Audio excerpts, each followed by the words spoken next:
លោកមេធាវីសង្វណ្ណៈប្រធានគណៈមេធាវីនៃព្រះរាជាណាចក្រកម្ពុជានិងជាប្រធានគណៈកម្មាធិការជាតិនៃសមាគមច្បាប់អាស៊ានកម្ពុជាបានដឹកនាំប្រតិភូចូលរួមកិច្ចប្រជុំក្រុមប្រឹក្សាភិបាលលើកទី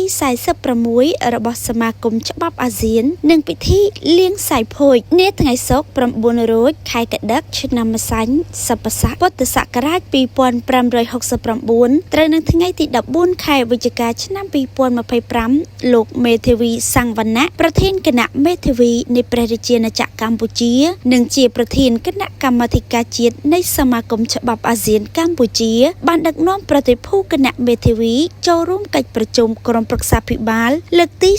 46របស់សមាគមច្បាប់អាស៊ាននៅប្រទេសសិង្ហបុរីនិងពិធីលៀងសាយភោជគួរបញ្ជាក់ថាកិច្ចប្រជុំក្រុមប្រឹក្សាភិបាលលើកទី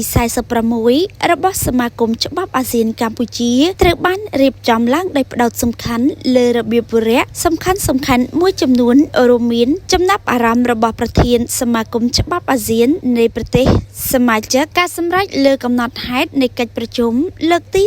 45របាយការណ៍អំពីលទ្ធផលការងារនៃសមាគមច្បាប់អាស៊ានជោគជ័យបញ្ហាប្រឈមនិងដំណោះស្រាយក៏ដូចជាកំណត់អំពីកិច្ចការសំខាន់សម្រាប់កិច្ចប្រជុំលើកទី